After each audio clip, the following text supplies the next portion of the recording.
Hello दोस्तों, मैं अमित श्रीवास्तव आप सभी का स्वागत करता हूं आपके अपने यूट्यूब चैनल ईपी प्रयागराज में। और हम रीजनिंग का सीरीज़ पढ़ रहे थे। रीजनिंग के क्रम में आज हम डिस्कस करेंगे कैलेंडर, जो कि बहुत ही इंपॉर्टेंट टॉपिक है। यहाँ से एक या दो क्वेश्चन जरूर मिलते हैं पेपर में।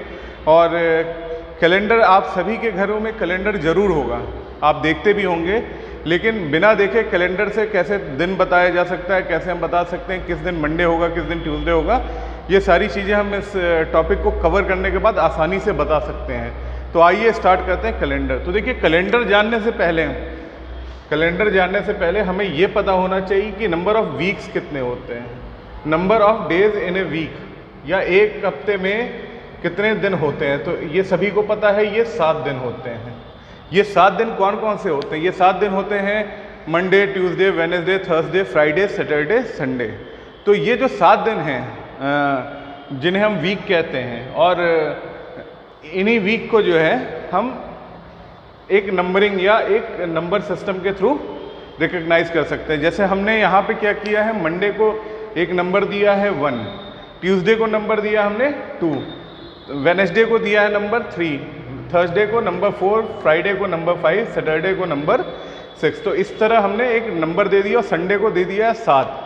या जो 0 से हम स्टार्ट करेंगे तो 0 नंबर भी जो है हम संडे को ही देंगे।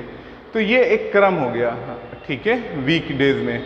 अगर मैं कहूँ कि मुझे 12 दिन में एक कोई डेज है, नंबर ऑफ डेज अगर 12 है, तो इसमें से ऑड डेज निकालने, ऑड डेज। तो देखिए, बेसिकली ऑड डेज बहुत ही नॉर्मल सी बात है। ऑड डेज होता क्या है? तो ऑड डेज अगर हम वीक डेज या 7 दिन से 7 से किसी को भाग देते हैं, तो जो हमारे पास रिमाइंडर बचता है, या जो हमारे पास बचता है शेषफल या रिमाइंडर जिसे कहते हैं, अगर वो बचता है उसे हम कहते हैं ऑड डेज, ठीक है। तो जैसे अगर 12 को 7 से भाग देंगे तो 12 जो है 7 से 1 टाइम्स जाएगा और रिमाइंडर बचेगा 5। तो हम यहाँ पे कह सकते हैं ये ऑड डेज है। जैसे अगर एक एग्जांपल और ले लीजिए, 25 में ऑड डेज हमें बताना है कितना ऑड डेज होता है। ये बेसिक कॉन्सेप्ट है, इसको समझ लीजिए तो फिर क्वेश्चन लगाने में बहुत ही ज़्यादा आसानी हो जाएगी। अगर हमें बताना है 25 में नंबर कितने ऑड डेज होते हैं, 25 को 7 से करेंगे, डिवाइड करेंगे, तो जो इसका रिमाइंडर 7 3 जा 21, और रिमाइंडर कितना हो रहा है 25 माइनस 21, दैट इज़ 4। तो हम यहाँ कहेंगे 4 इज़ द ऑड डे। तो देखिए, यही ऑड डे जो है, इसी के आधार पे हम आगे कैलकुलेशन करेंगे, और यही कैलकुलेशन जो है हमारे क्वेश्चन लगवाएंगे। तो ये कुछ बेसिक चीज़ें थी जो मैंने आपको बताई, इसे नोट डाउन कर लीजिए। इसी के आधार पे हम कैलेंडर चैप्टर स्टार्ट करेंगे और ऐसे ही क्वेश्चन लगते जाएंगे। बहुत आसान है, लगाएंगे तो आपको क्लियर हो जाएगा। मैंने पहले भी हर लेक्चर में मैं यही कहता हूँ कि मैथ और रीजनिंग जब तक आप क्वेश्चन नहीं लगाते हो तब तक आप फॉर्मूला या इन चीज़ों से नहीं समझ सकते। तो आइए क्वेश्चन लगाते हैं, बहुत आसानी से हो जाएगा। बस आपको याद रखना है कि ये क्रम, मंडे को मैंने 1, ट्यूसडे को 2, इस तरह एक नंबर असाइन किया सबको। अब देखिए, 7 के बाद 8 होगा, 8 के बाद 9 होगा, 9 के बाद 10, इस तरह ये क्रम चलता रहेगा, ठीक है। तो एंड सो ऑन। और नंबर ऑफ ऑड डेज, ये 2 चीज़ें मैंने अभी सीख ली। अब इसी आधार पर मैं सारे क्वेश्चन इसके लगा डालूंगा। तो आइए टाइप 1 क्वेश्चन की बात कर लेते हैं कि टाइप 1 क्वेश्चन में हम कैसे अप्रोच करेंगे।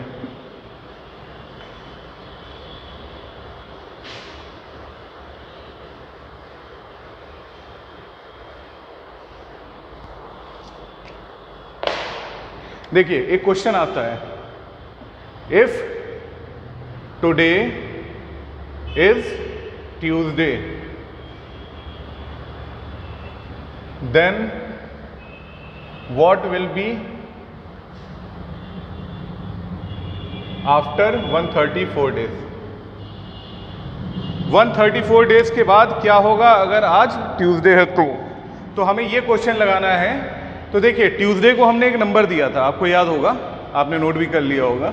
ट्यूसडे को हमने कहा था 2, मंडे को 1, ट्यूसडे को 2, तो हमने 2 एज इट इज लिख दिया और यहाँ लिख दिया ट्यूसडे। अब ये पूछ रहे कहाँ पे जाना है हमें, 134 डेज के बाद क्या होगा। तो ऑड नंबर, अभी मैंने बताया था कि ऑड नंबर आप लोग कैसे निकाल सकते हैं। तो आइए निकालते हैं इसमें ऑड नंबर। तो 134 को अगर हम 7 से डिवाइड करेंगे तो बताइए क्या आंसर आएगा इसका। 7 से डिवाइड करने पे इसका जो रिमाइंडर होगा 7 1 7, 5 4 54 63, तो इसका रिमाइंडर होगा 1। जो इसका रिमाइंडर आएगा वो 1 आएगा। तो 2 में 1 अगर हम ऐड कर दें, ठीक है, 2 का मतलब ट्यूसडे, और जो इसका रिमाइंडर आया या जिसे कहते हैं odd days, number of odd days, तो नंबर ऑफ ऑड डे को अगर हमने 2 में ऐड कर दिया तो कितना हो गया, ये हो गया 3। अब 3 का नंबरिंग क्या था, हमने नंबर दिया था, तो 3 को हमने क्या नंबर असाइन किया था, इसको किया था वेडनेसडे। तो 134 दिन के बाद, अगर आज मंगल है और 134 दिन के बाद पूछ रहा है कि क्या होगा, तो 134 दिन के बाद होगा बुधवार या वेडनेसडे। आसान था। बस आपको 2 चीज़ें याद रखनी है, नंबर याद रखने हैं कि किस संख्या को हमने नंबर क्या दिया, 1 2 3 4 5 6 7 8 9 10 के क्रम में, 7 तक के क्रम में, उसके बाद भी आगे क्रम है। और ऑड नंबर जो होता है उसे कैसे निकालते हैं, उसको डिवाइड कर देते हैं, 7 से जो रिमाइंडर होता है उसे हम कहते हैं ऑड नंबर। तो आसान क्वेश्चन था। आइए क्वेश्चन और देख लेते हैं। अगर आज मंगलवार है, सेम क्वेश्चन रहने देते हैं, तो 200 दिन बाद क्या होगा, what will be after 200 days. आज से 200 दिन बाद क्या होगा। तो ये क्वेश्चन और है, इसको आप बताइए। कुछ नहीं करना है, 2 मैंने बताया था, 2 आज मंगल को हमने 2 कहा, ठीक है, और इसमें 200 से जो भी ऑड डेज बचेगा उसको ऐड कर देंगे, तो 200 डिवाइडेड बाई 7। तो यहाँ अगर डिवाइड करेंगे तो 6 और 0 60, तो 54 नहीं 56 4, यहाँ बचेगा 4, ठीक है, रिमाइंडर जो होगा वो 4 बचेगा। तो 2 + 4 = 6। अब ये बताइए 6 क्या है, 6 जो है वो सैटरडे का क्रम है, ठीक है, 6 जो है वो सैटरडे का क्रम है। तो आज अगर मंगल है तो 200 दिन बाद क्या होगा, वो होगा सैटरडे। तो आसान था ये प्रश्न, ठीक है। अब हम प्रश्न को और बढ़ा देते हैं, ठीक है, इसमें थोड़ा सा चेंज कर देते हैं।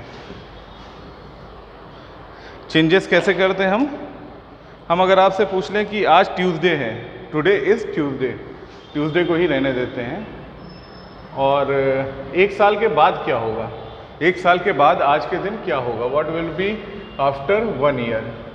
अब देखिए ईयर्स में भी 2 होता है, 1 ईयर में भी 2 होता है, एक होता है लीप ईयर, एक होता है नॉन लीप ईयर। देखिए जो लीप ईयर होता है वो बेसिकली होता है जिसमें कि नंबर ऑफ डेज होते हैं 366, और नॉन लीप ईयर में 365 डेज हैं। तो मैं अगर जनरली इस क्वेश्चन को 1 ईयर मानता हूँ, मतलब इसको 365 डे मानता हूँ, तो 365 डे मतलब एक नॉन लीप ईयर का अगर मैं मान रहा हूँ, तो 165 को अगर डिवाइड करेंगे 7 से, तो जो रिमाइंडर आएगा वो आएगा 1, ठीक है। तो रिमाइंडर क्या आ गया, 1 आ गया। तो जब रिमाइंडर 1 आ गया, तो अगर आज ट्यूसडे है तो ट्यूसडे को हम कहते हैं 2 और +1 = 3। 3 का मतलब वेडनेसडे होगा आज से 1 साल बाद। अगर मैं बात करूंगा लीप ईयर में कि ये लीप ईयर में क्या होगा, तो लीप ईयर में 366 हो जाएगा। 366 को 7 से डिवाइड करेंगे, रिमाइंडर बचेगा 2, और यहाँ 2 + 2 यहाँ हो जाएगा 4, और हम इसको कहेंगे थर्सडे। तो देखिए कितना आसान था 1 साल बाद बताना। इसी तरह 2 साल, 3 साल, 4 साल भी हम बता सकते हैं। तो आपको यहाँ से 2 चीज़ें याद रखनी है। अगर हम बात करेंगे लीप ईयर की, तो लीप ईयर में क्या होगा, +2 हो जाएगा अगर 1 साल बाद की बात करते हैं, और नॉन लीप ईयर की बात करेंगे तो यहाँ पे हो जाएगा +1। तो ये बेसिक चीज़ें हैं, आप इसे चाहें तो नोट डाउन कर सकते हैं कि लीप ईयर में क्या होगा, नॉन लीप ईयर में क्या होगा, उसी के आधार पर हम प्रश्न को लगाएंगे, ठीक है। तो एक प्रश्न इसी पे देख लेते हैं कि किस तरह से एक और क्वेश्चन हम लोग इसका लगा के और इसको समझते हैं, लीप ईयर और नॉन लीप ईयर वाले क्वेश्चंस को। देखिए हमें क्वेश्चन, देखिए अब अगर कोई ईयर दिया हुआ है, जैसे अगर ईयर लिखा हुआ है 1992, एक ईयर दिया है 1993, एक ईयर दिया हुआ है 2006, एक ईयर है 2008, तो अब इसमें हम कैसे बता सकते हैं कौन सा ईयर लीप ईयर है या कौन सा ईयर लीप ईयर नहीं है। तो इसको बताने का एक बहुत सिंपल तरीका है। अगर हम ये लास्ट के 2 डिजिट को डिवाइड करते हैं 4 से, और ये अगर 4 से डिवाइड हो जाता है ठीक है, तो ये लीप ईयर है। अगर 4 से डिवाइड नहीं होता है तो ये नॉन लीप ईयर है। तो लीप ईयर और नॉन लीप ईयर को पहचानने का भी ये बहुत बेसिक तरीका है। अगर हम 93 को 4 से करते हैं तो ये नहीं होगा, तो मतलब ये नॉन लीप ईयर है, नॉन लीप ईयर है। अगर 92 की बात मैं करूं, ठीक है, तो 92 चला जाएगा, ये 13 टाइम्स जाएगा, 13 टाइम 92 जाएगा, तो ये है 1992 क्या हो गया, ये हो गया लीप ईयर। अगर मैं बात करूं 2008 की, 08, भाई ऑब्वियस ही बात है जाएगा, तो ये हो गया लीप ईयर। 2006 06 नहीं जाएगा, नॉन लीप ईयर। तो देखिए ये भी एक तरीका है कि अगर हम किसी भी साल के आखिरी के 2 डिजिट को अगर 4 से डिवाइड करते हैं, अगर वो डिविजिबल हो जाता है, वहाँ कोई रिमाइंडर नहीं बचता है, तो हम उसे कहेंगे लीप ईयर, और अगर कोई रिमाइंडर बचता है तो हम उसे कहेंगे नॉन लीप ईयर। तो क्लियर हो गया होगा आपको। तो इसी तरह नोट कर लीजिए किस तरह से हम रिकग्नाइज करेंगे। और लीप ईयर में क्या होगा, लीप ईयर में होगा +2 और नॉन लीप ईयर में +1 हो जाएगा। ऑड नंबर जो है उसका +2 और +1 है। तो आइए क्वेश्चन नोट कर लीजिए कि अगर 15 जनवरी 1993 को क्या है, इस ट्यूसडे, अगर इस दिन ट्यूसडे है, तो आप बताइए 15 जनवरी 1994 को क्या होगा। 15 जनवरी 1994 को क्या होगा। अब देखिए यहाँ पे क्या है, 15 जनवरी है, 15 जनवरी तो मतलब 1 साल का अंतर आ रहा है, 1 ईयर का, 365 डेज का अंतर आ रहा है, क्योंकि ये भी लीप ईयर नहीं है और ये भी लीप ईयर नहीं है, तो यहाँ 365 का होगा। अगर ये लीप ईयर होता, जनवरी के बाद ही फरवरी आएगा। क्या होता है लीप ईयर में, फरवरी जो होता है, फेब होता है जो, वो 29 डेज का होता है लीप ईयर में, और नॉन लीप ईयर में ये फरवरी जो है ये 28 का होता है। तो ये बेसिक चीज़ें हैं। और ये देखिए 93 और 94 दोनों ही डिविजिबल नहीं है 4 से, तो इसे हम कहेंगे नॉन लीप ईयर है। और तो 1 साल का मतलब हो गया 365 डेज। तो इसमें नंबर ऑफ ऑड डेज क्या होगा, नंबर ऑफ ऑड डेज, तो नंबर ऑफ ऑड डेज इसमें हो जाएगा 1।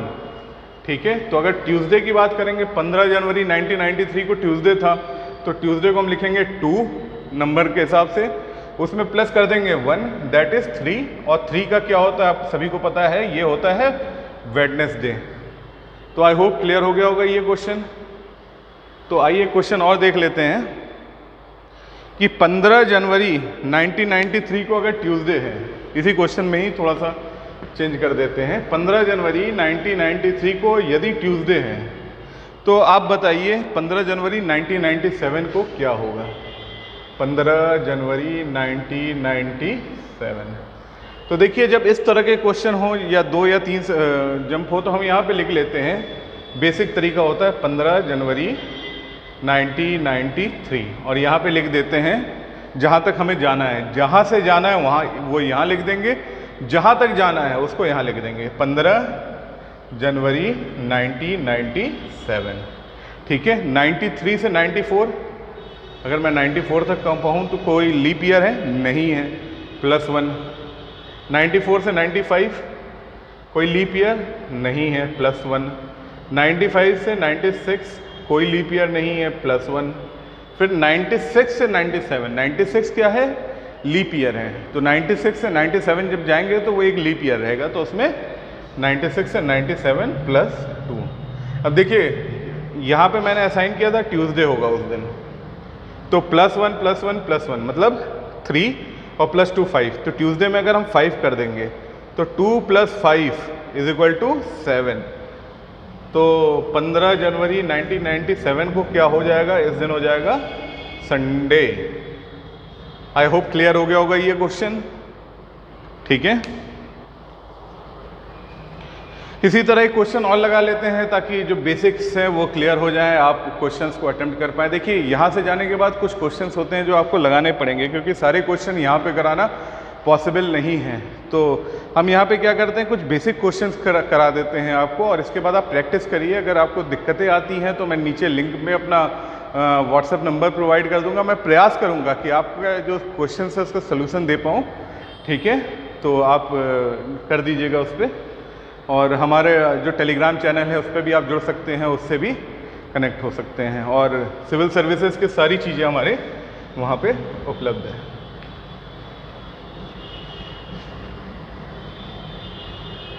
तो देखिए एक क्वेश्चन और है कि 27 जनवरी 27 जनवरी 1996 को यदि फ्राइडे है, ठीक है, फ्राइडे है, तो डिटरमाइन कीजिए, देन डिटरमाइन, बताइए 27 जनवरी 2001 को क्या होगा। 27 जनवरी 2001 को क्या होगा, ये हमें फाइंड करना है, ठीक है। तो बेसिक वही तरीका फॉलो करेंगे जो हम अभी तक करते आ रहे हैं।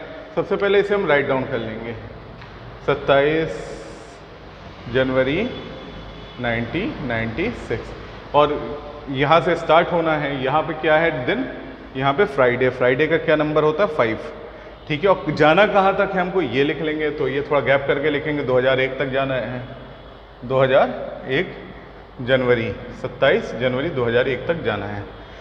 तो देखिए 96 जो है वो क्या है, लीप ईयर है, जनवरी की बात कर रहा है तो इसके बाद फरवरी आएगा, तो लीप ईयर यहाँ पे काउंट होगा। तो अगर 97 की हम बात करेंगे तो यहाँ +2 हो जाएगा, ठीक है। उसके बाद 98 की बात करेंगे तो ये लीप ईयर नहीं है, +1। 98 से 99 ये भी लीप ईयर नहीं है, +1। 99 से 2000 ये भी लीप ईयर नहीं है, +1। अब देखिए जो 2000 है ये डिविजिबल है, किससे डिविजिबल है, ये डिविजिबल है 4 से, ठीक है। तो जब 4 से डिविजिबल होगा तो ये लीप ईयर होगा, जब लीप ईयर होगा तो ये क्या होगा, +2 हो जाएगा यहाँ पे। तो अब हमें बेसिकली क्या करना है, ये जोड़ देना है, तो 2 + 1 3, 3 + 1 4, 4 + 2 6, और 5 + 6 = 11। अब देखिए 11 आ गया, तो वो मैंने एक बताया था ना कि 1 2 3 7 8 9 10 11, तो वैसे भी याद रख सकते हैं आप, या तो 11 को फिर से 7 से डिवाइड कर दीजिए और 11 का ऑड नंबर पता कीजिए कि 11 में ऑड नंबर क्या होगा। तो 11 में ऑड नंबर क्या होगा, नहीं एक मिनट, 2 1 3 3 1 4 4 1 5 5 और 2 7 7 होगा बेटा, 7 होगा यहाँ, सॉरी। तो यहाँ 12 होगा। 12 में हम फर्दर 12 में देखेंगे कि 12 में कितने ऑड नंबर बचे हुए हैं। तो 12 में ऑड नंबर की बात करेंगे तो ये हो जाएगा 5, ठीक है। तो 5 ऑड नंबर हो जाएगा। तो 5 मतलब 5 किस उसको दिखाता है, दिन को दिखाता है, तो 5 दिखाता है फ्राइडे को। तो देखिए यदि 27 जनवरी 96 को फ्राइडे था तो